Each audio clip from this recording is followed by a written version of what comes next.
बिस्मिल्लाहिर्रहमानिर्रहीम। आज हम मईशत पे कुछ 5-10 मिनट को बात करेंगे कि जो सबसे ज़्यादा इस वक्त जो मुल्क हमारे का जो मसला बना हुआ है वो मईशत है। तो मईशत पे बात करनी है। मैं ये कह रहा हूँ कि ये जो आजकल मसला है जो हमारा मईशत का, जो हमारे मुल्क का हाल हो गया है, ये कोई इतना बड़ी साइंस नहीं है कि ये कोई ठीक नहीं हो सकता। इस वक्त तो टाइम है कि अगर हम इस पे कोई पॉलिसी बन जाए, बन सकती है। ये कोई एटम बम नहीं है कि इसका कोई कुलिया ऐसा बनाना है कि 50 साल लगेंगे एक एटम बम बनाने के लिए। ये मुईशत पे पॉलिसी बन सकती है अगर कोई बंदा, लेकिन सिर्फ एक मसला है कि इस वक्त जो हमारे पार्टियों की हो गई है पोजीशन, सियासतदानों की, अवाम की, दूसरों की, कोई ऐसा नहीं कि ये अपने आप इकट्ठे हो जाएं किसी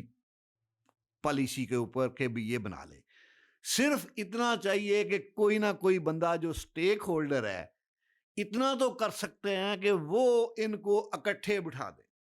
कि जो भी इकोनॉमिक पॉलिसी बनानी है वो इकोनॉमिस्ट बना सकता है, वो कोई दूसरा एग्रीकल्चर वाला इकोनॉमी की पॉलिसी नहीं बना सकता, या कोई दूसरी चीज का कोई एक्सपर्ट है, कोई डॉक्टर वो इकोनॉमी की इकोनॉमिक इकोनॉमिक वो पॉलिसी नहीं बना सकता। तो अगर कोई बंदा दूसरा इकट्ठे भी वही कर सकता है जो बंदा इनको इकट्ठे बिठा सके। जैसे वो सऊदी अरब में हुआ था कि वो शहजादे ने सारे बंदों को कोई होटल में बंद कर दिया कि ठीक है जी पैसा दो इतना तो फिर हम बाहर निकालेंगे। तो ये भी है कि जितने भी डिस्ट्रिक्ट लेवल पे जितने भी इकोनॉमिस्ट हैं जो पहले हैं, जो नया खून है, जो नया टैलेंट है, वो उससे भी कोई अच्छी चीज बता सकता है।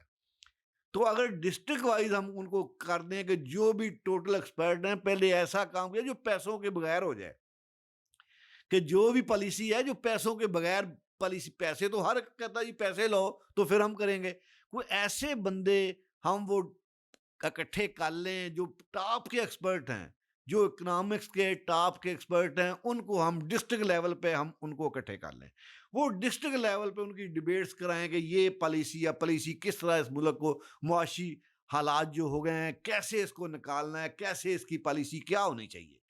तो वो हर डिस्ट्रिक्ट लेवल पे जितने भी हैं, जैसे ये सिस्टम ईमेल का है, मोबाइल का है, व्हाट्सएप का है, जो भी है, कि उसमें अच्छे अच्छे बंदे जो डिस्ट्रिक्ट में इकट्ठे कर लिए जाएं जो टॉप के हैं, वो जो भी उनको असाइनमेंट दे दी जाए कि ये जो भी वो पॉलिसी में हर डिस्ट्रिक्ट में बंदे जो हैं वो तकरीबन वो बनाएं। उसके बाद डिस्ट्रिक्ट लेवल से बंदे एक एक बंदा उठा के जो नंबर 1 हो बंदा,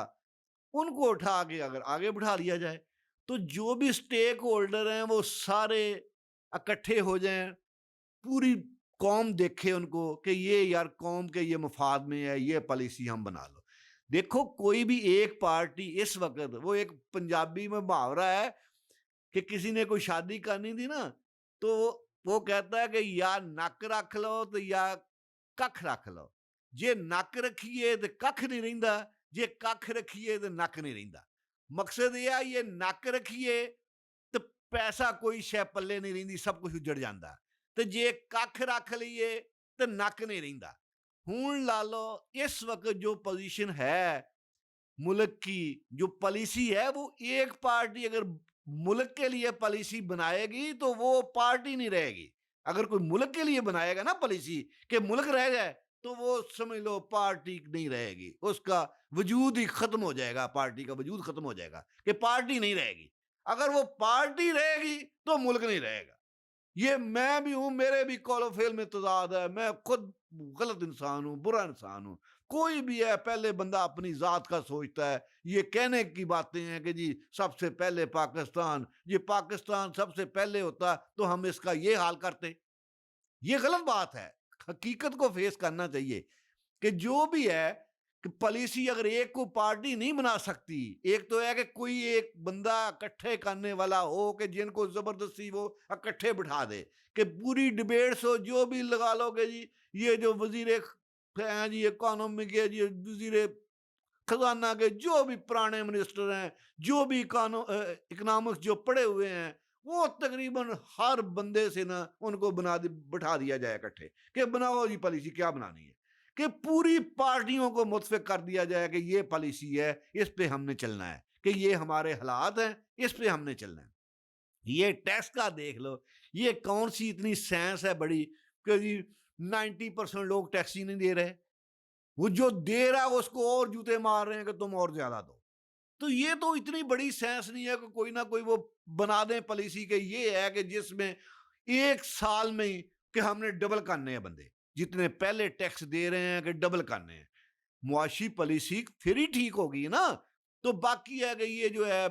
आबादी है कि इसको कैसे कंट्रोल करना है, इसको हमने इससे क्या काम लेना है। कि इस वक्त तो जो है कि बगैर पैसों के जो है पॉलिसी तो है कि पैसे तो हर बंदा बता देता है। वो कहते मुहावरा है कि राह सारे लाहौर दा राह सारे दस देंगे, किराया कोई नहीं दिंदा। इस वक्त हमें ये है कि किराए के बगैर जो ना मसला हल हो, किराया किसी ने नहीं देना, किराया किसी ने नहीं देना, किराया नहीं देना, रस्ते सारे दस देंगे कि लाहौर इधर जाना, इत्थों तुसी बस बैठ जाओ तो इधर जाना। ला लो कि ये जो पुराने एक्सपर्ट हैं जो ले रहे हैं कि दूसरी ये जो पेंशनें जो ले रहे हैं वो इतने इतने बड़े हैं लोग, उनको इस्तेमाल कर लिया जाए, उनको असाइनमेंट दे दी जाए, उनसे फीडबैक ले ली जाए। जो इतनी इतनी तो पेंशनें ले रहे हैं वो अल्लाह मावदे जो टॉप के लोग अगर चुन लिए जाएं, हर महकमे के एग्रीकल्चर के टॉप के इकट्ठे बंदे चुन लिए जाएं, जो ख्वाह रिटायर भी हो गए हैं, जो टॉप के इस वक्त हैं, उनको बिठा लिया जाए, वो बनाएंगे ना एग्रीकल्चर की, वो बनाएंगे इकोनॉमिक पॉलिसी, वो बनाएंगे। ये जो दूसरे हैं कि जो देखो ना, ये जो है कि कहते हैं जी रोजगार नहीं मिलना, वो रोजगार कहाँ से देगी गवर्नमेंट, कहाँ से दे देगी रोजगार, कहाँ से गवर्नमेंट का काम कहाँ से, वो तो तनख्वाहें नहीं मिल रही किसी को, तनख्वाहों के लिए पैसा नहीं है तो कहाँ से पैसा दे देगा गवर्नमेंट। तो जॉब क्रिएट कैसे पॉलिसी करती है ना कि कुछ ऐसी पॉलिसियां बन जाएं। ये जो है इस वक्त जो है मुआशी पॉलिसी जो है ना सॉरी, एक तो ये है कि ये जो है हमारी जो कौम है इसको कोई ना कोई ऐसा सिखा दिया जाए हुनर, जो इतनी हमारे पास है यंग जनरेशन है, इसको किसी काम पे लगा दिया जाए, को बाहर देखा जाए कि कहाँ इसको भेजना है कि यहाँ से कोई ज़र मुआवजा आना शुरू हो जाए। जो एग्रीकल्चर है जो हमारा है एग्रीकल्चर, उसमें से एक्सपर्ट इकट्ठे करके जो हम बाहर से चीज़ें लेते हैं कि वो ख़त्म हो जाएं, कि बाहर से चीज़ें जो यहाँ पैदा हो सकती हैं वो कैसे हों। वो जो भी एक्सपर्ट हैं वो बताएगा ना कि जब हम अपने लोगों की कदर नहीं करेंगे ना तो कभी भी कुछ भी नहीं हो सकता। जो हमारे मुल्क के जो बिजनेसमैन है ये क्रिएट करता है जॉब जो है, जब हम अपने बिजनेसमैन को छितर मारते हैं ना तो वो भी कहता है, मैं कहता हूं कि जो आटे में कहते हैं ना नमक बराबर, कि अगर 20 किलो आटा है तो एक जो ना चुटकी होती है नमक की वो डालते हैं। तो वो भी खुदा की कसम, वो भी लोग जो ना बाहर से पैसे कर्जे ले लेके जो बाहर से आता है वो भी इसे इकट्ठा करके वो भी बाहर लेके जा रहे हैं। कि बाहर से किसी ने क्या आना है कि जब हम अपने बिजनेसमैन को, जितने भी बिजनेसमैन हैं उनको इकट्ठे कर लें कि यार जो चीज एक्सपोर्ट करता है उसको बताओ कि यार तुम डबल एक्सपोर्ट किस तरह कर सकते हो। वो भी तो दिन रात उस तरफ लगे हुए हों कि हर डिस्ट्रिक्ट वाइज लोगों को इकट्ठे किए जिनकी एक्सपोर्ट है। जो चीजें नहीं बन रही, जो चीजें बन सकती हैं उनका ढूंढ लिया जाए कि पूरे मुल्क से जो उसके एक्सपर्ट हैं उनको इकट्ठा कर लिया जाए। वो चीजें अगर रिसर्च होगी तो वो चीजें एक्सपोर्ट कहते हैं। जब तक एक्सपोर्ट नहीं बढ़ेगी, एक्सपोर्ट करने के लिए भी तो कोई चीज हो ना, कि जब करने के लिए कोई चीज ही एक्सपोर्ट नहीं तो एक्सपोर्ट कैसे चीज हो जाएगी। तो वो तो कोई ना रिसर्च होगी, कोई चीज नहीं बनेगी तो फिर ही एक्सपोर्ट होगी ना। हमारे तो अपने लिए चीजें हैं, 90% बाहर से चीजें मंगवा रहे हैं, कोई चीज भी नहीं है। तो कोई ना कोई अगर कर लिया जाए, ऐसे ऐसे ब्रेन है कि ऐसे ऐसे जबरदस्त लोग हैं जो बन सकते हैं कि जो एक्सपोर्ट कर रहे हैं उनको कहोगे ये बताओ जी कि इसका हल बताओ कि कैसे डबल एक्सपोर्ट करनी है। जो नई चीजें हैं उनका कंपटीशन करा दो कि ये नई चीजें हैं, जो भी लिस्ट है बाहर से मंगवाते हो पूरी लिस्ट हर डिस्ट्रिक्ट वाइज पता हो, हर डिस्ट्रिक्ट में हर बंदे के पास पहुंची हो, जो भी उसका एक्सपर्ट है उनको इकट्ठे बिठाओ, उनको इकट्ठे कर लो, उनको पता कि ये चीजें हैं, ये हमारी बन सकती है, इसकी क्वालिटी बेहतर हो सकती है। कोई ना कोई जो जो बंदे जो फारग हैं, जो जनरेशन नई यंग जनरेशन फारग है, इनको कोई ऐसा हुनर सिखा के इनको बाहर भेजा जाए। जो हमारे पास ज़रई मुल्क है, पहले तो जो फैक्ट्रियां एक दिन में तो नहीं लग जानी, कि कोई चीज़ें बननी एक दिन में तो शुरू नहीं हो जानी, लेकिन जो हमारे पास है पहले वसाइल मुयस्सर हैं, उनको उनका इस्तेमाल तो पहले बेहतर कर लो ना, कि जो चीज़ें बाहर से मंगाते हैं जिनके बगैर बंदा इंसान मरता नहीं है, तो वो कम से कम मैं कहता हूँ कि ख्वाह $1000 भी है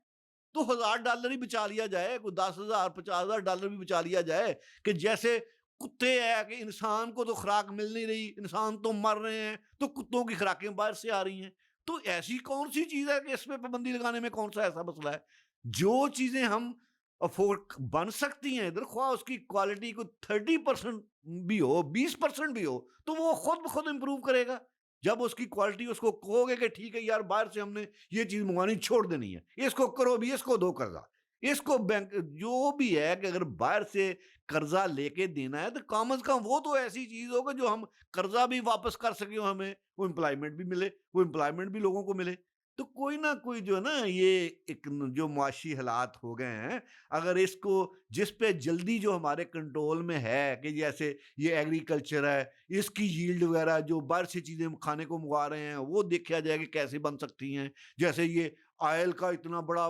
पैसा लगाते हैं, ये जो सरसों का ऑयल है, ये इस पे रिसर्च करा दें कि यार ये इसको कैसे, अगर रिसर्च हो तो कोई ना कोई दुनिया रिसर्च करके ही चीजें बनाती है ना। तो जो हमारे मुल्क में जो चीज पैदा होती है, जो बाहर से कर्जे लेके बाहर ही भेज देते हैं कुछ चीजें मंगवाने के लिए, तो पहले तो वो काम हो कि एक्सपोर्ट तो नहीं बढ़ेगी, पहले तो जो इंपोर्ट है, जो चीजें हम इधर जिनके बगैर गुजारा हो सकता है, वो चीजें पहले कम कर दें। उसके बाद देखेंगे कौन कौन सी चीजें हम अच्छी बना सकते हैं। जो पहले एक्सपोर्ट कर रहे हैं उसको कहें कि बताओ जी कैसे डबल है। तो कोई ना कोई पॉलिसी होगी तो इसका कोई ना कोई एक्सपोर्ट फिर ही होगी, बातों से तो नहीं एक्सपोर्ट होनी कि जी एक्सपोर्ट बढ़ा दो, दे दो। हर बंदा कहता है एक्सपोर्ट बढ़ा दो, एक्सपोर्ट किस चीज से बढ़ेगी जी? कौन सी चीज है एक्सपोर्ट बढ़ाने के लिए कि जो चीज है? तो ये है थोड़ा सा हाँ जी।